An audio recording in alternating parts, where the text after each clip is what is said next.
No, they say there's no female representation in Warhammer, but what about the Sisters of Silence? Here's one. Did you just assume my gender?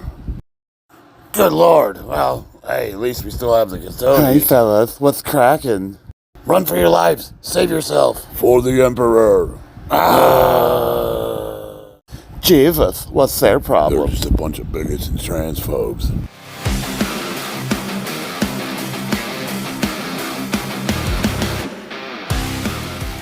But she's got a big behind.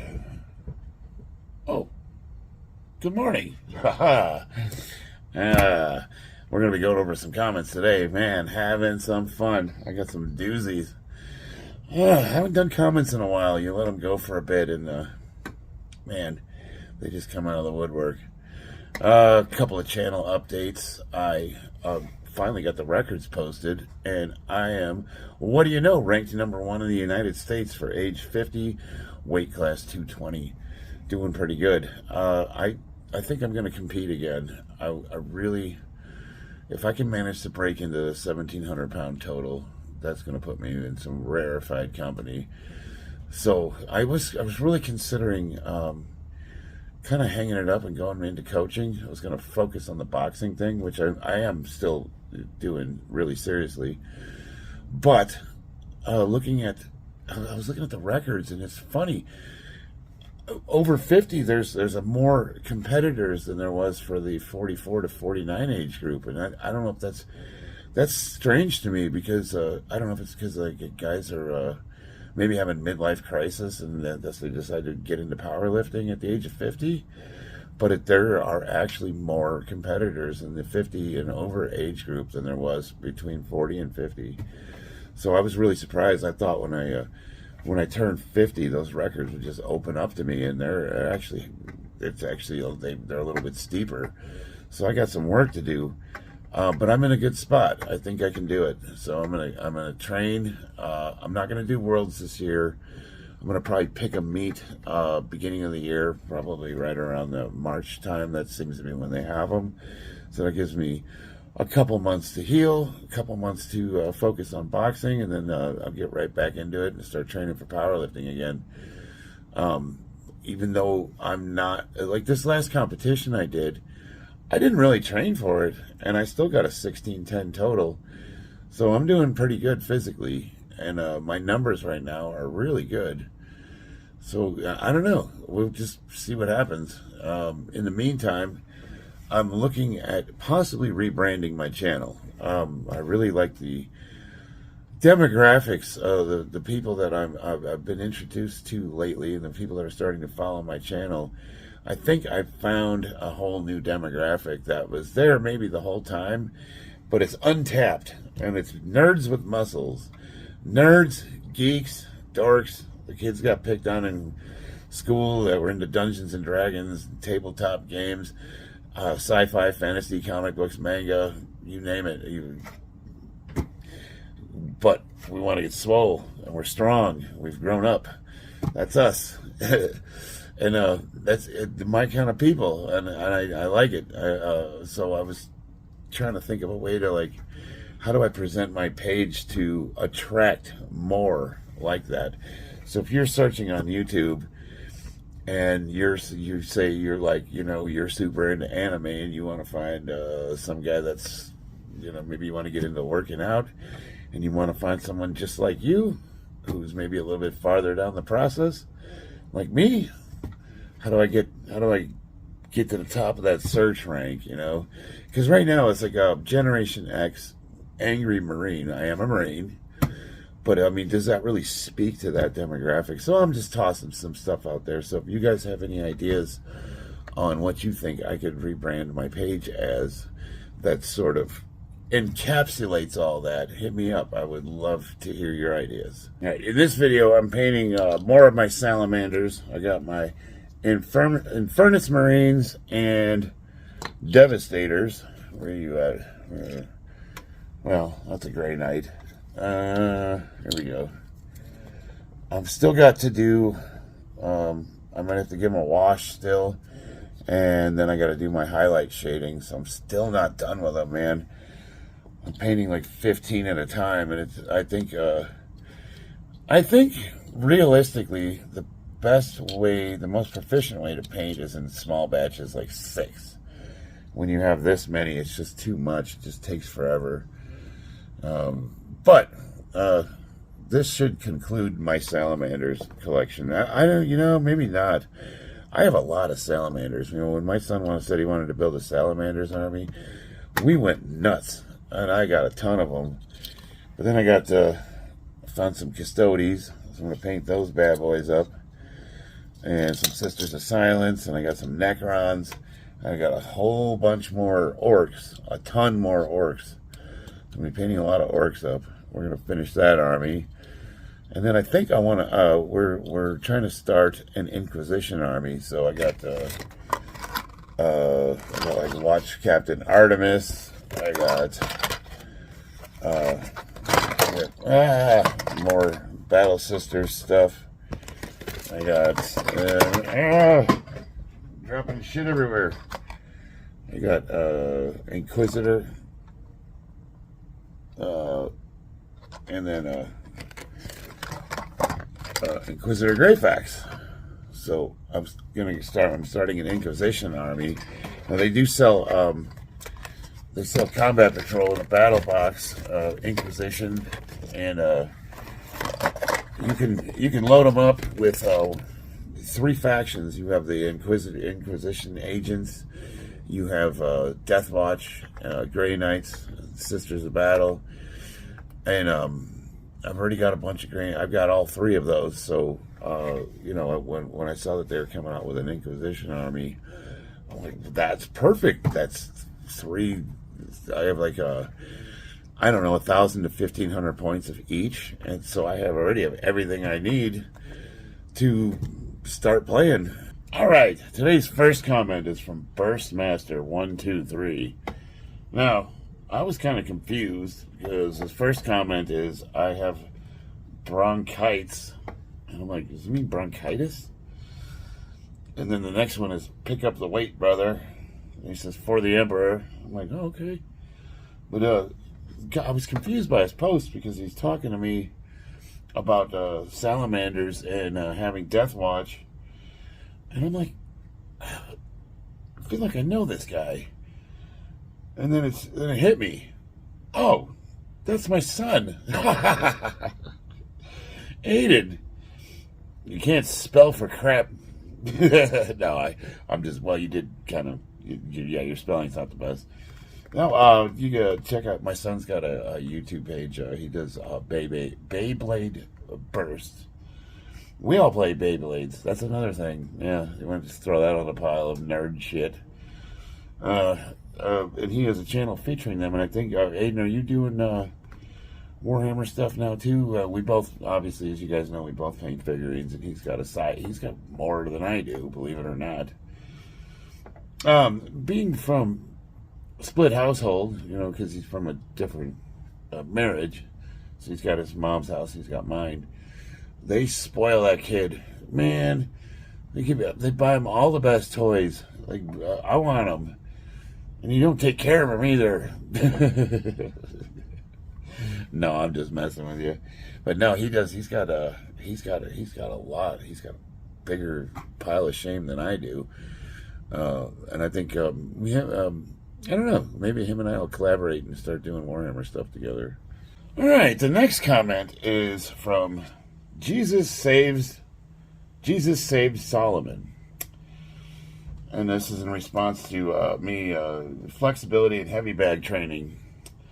Jesus died for all of our sins, and we all need to repent and turn to God. And he goes on, continues. And my Burstmaster says, amen, brother.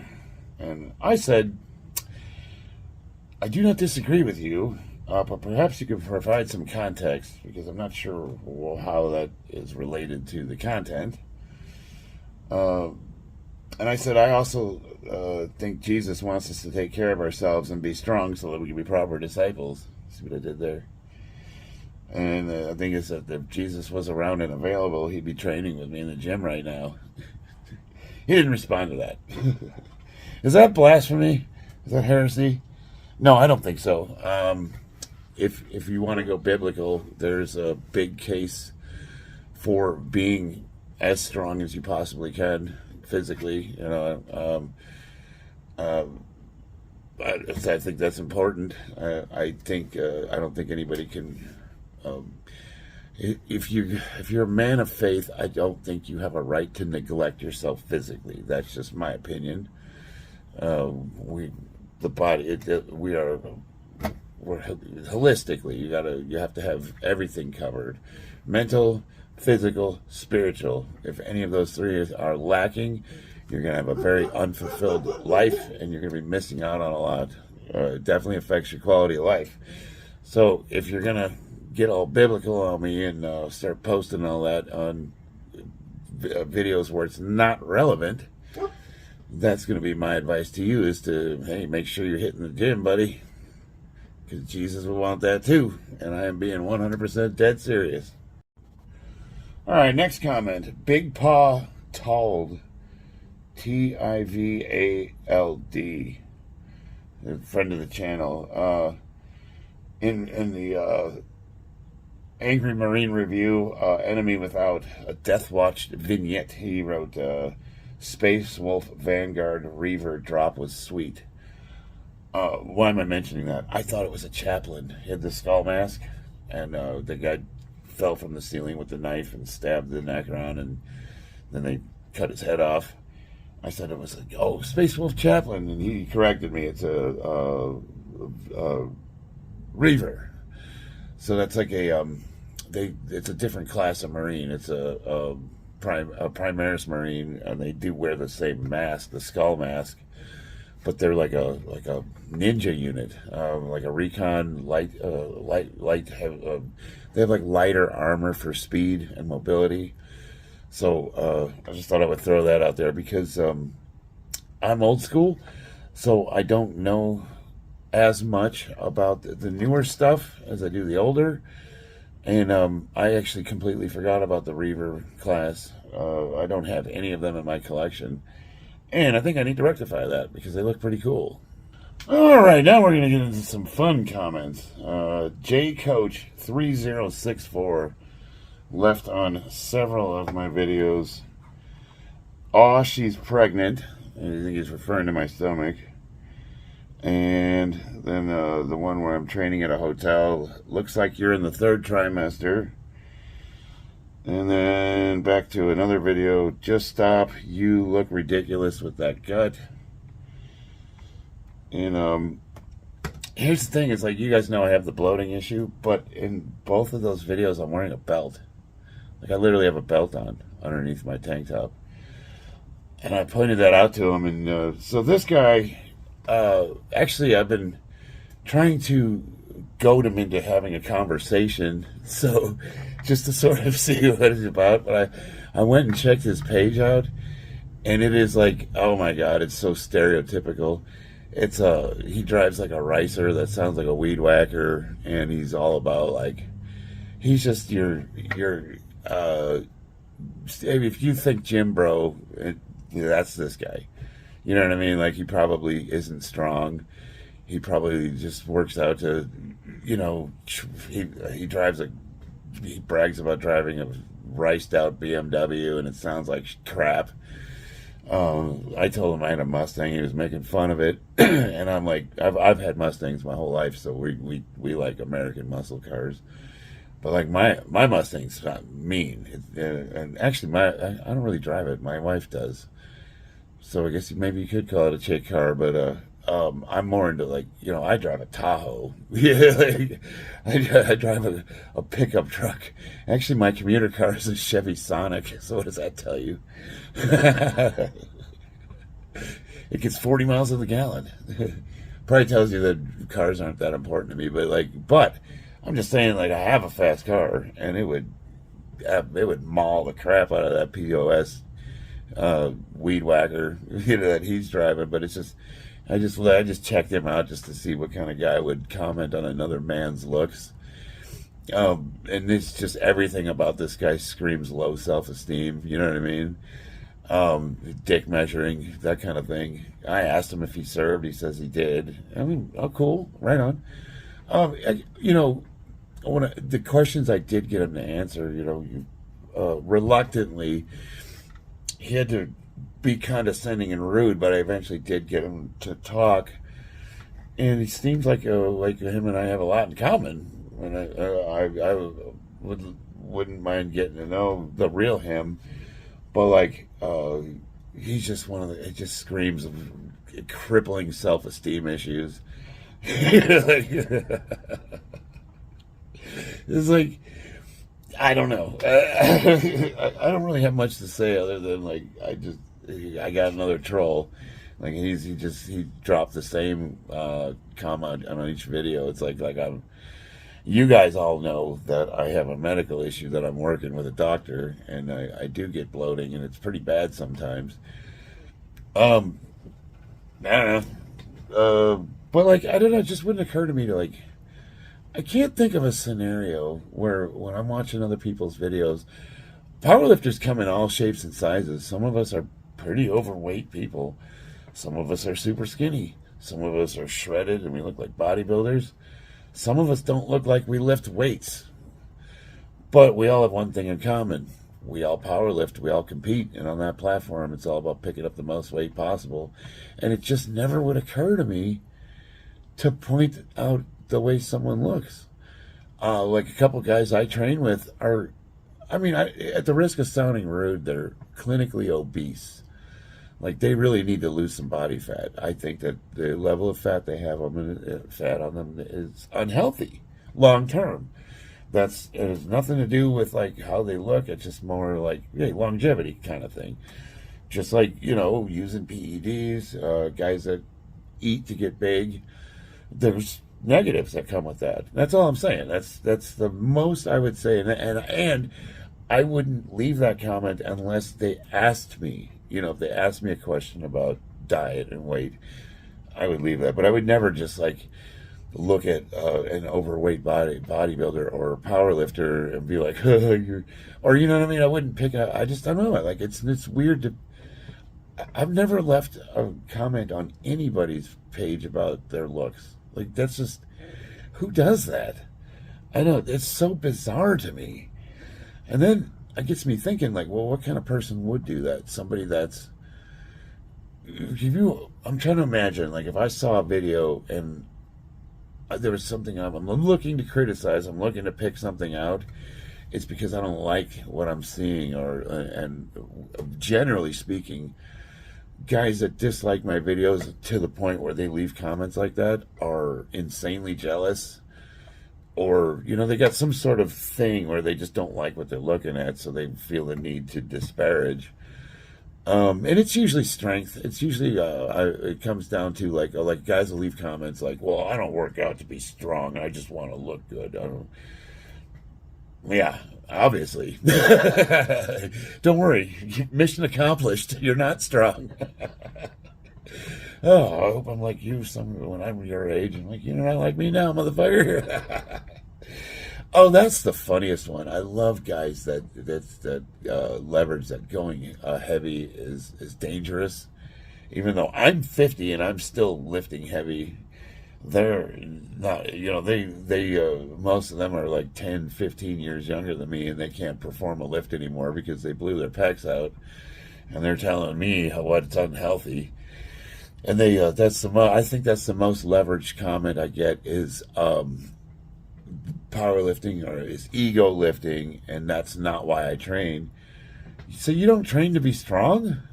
Why would you lift weights and not want to be strong? I get trying to look good. If that's your goals, that's cool. But then it shouldn't matter if somebody lifts for a different reason than you. So it begs the question, why is there still resentment? You know what I mean? Why do you have enough resentment built up to leave disparaging comments? There's something there.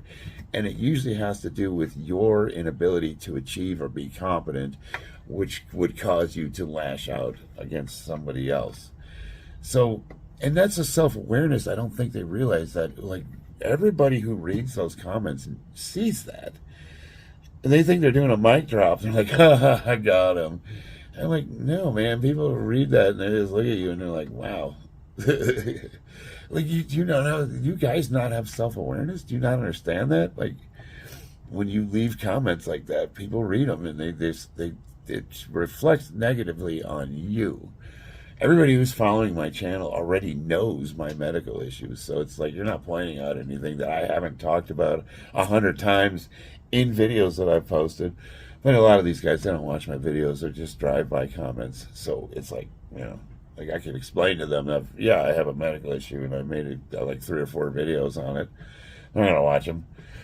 And then, having to try to explain that in the comments section, it's like, why even bother? But I did try to spark up a conversation with them, and I thought I was getting a little out of them.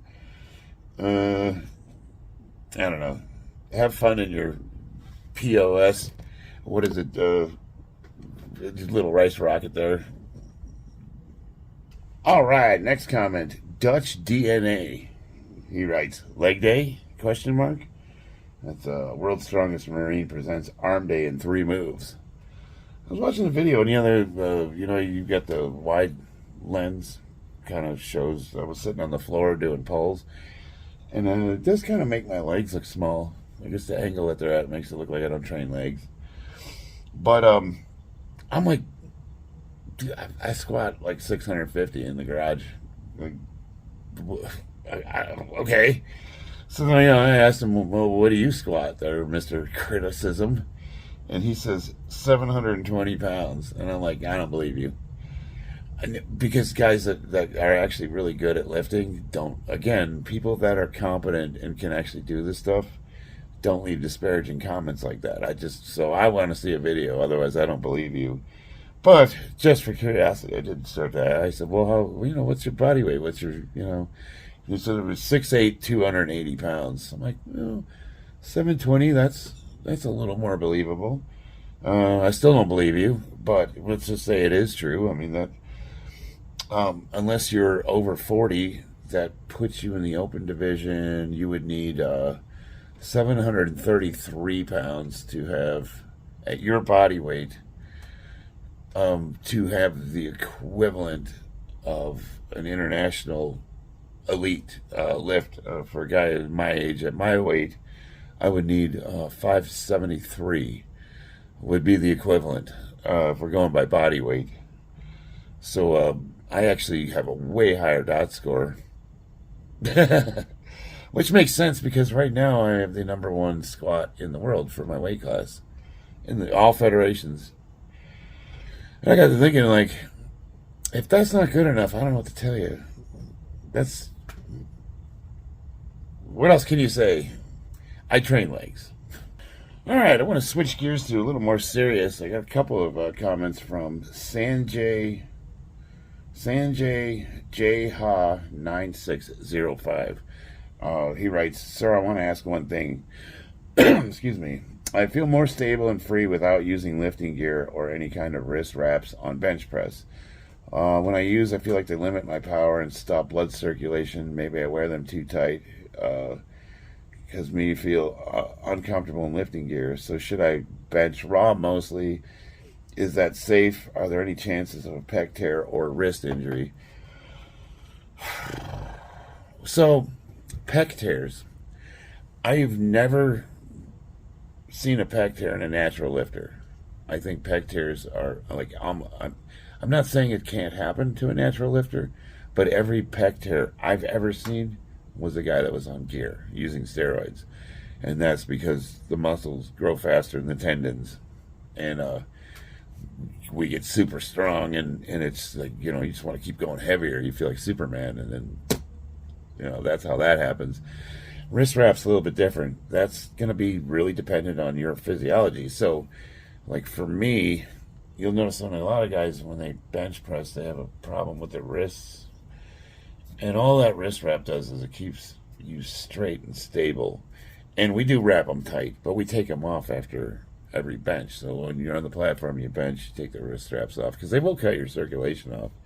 We get them so tight that it actually curls your fingers up. You don't need. I'll throw the wraps on if my wrists are feeling a little iffy. But no, there's absolutely nothing wrong. You don't need any gear at all whatsoever. You don't need a belt. Belt helps keep your core tight because the bench, especially the platform lift, is a full body lift. You use leg drive, and having a belt on does help with that stability. But you absolutely don't need it. You had another comment I wanted to go over, and it was in regards to my variation of a stiff leg deadlifts, stiff leg deadlifts, Romanian deadlifts. I always get them confused. I don't really, when someone says Romanian deadlift or stiff leg deadlift, I'm like, it's the same thing. I know there's a difference, but I can tell you the movement I do. So, whenever I'm doing any kind of deadlift, AMRAP, high rep, a lot of guys believe firmly that you should touch the weight to the ground, reset it, pick it up, and do each rep like a single lift. Full start, full stop.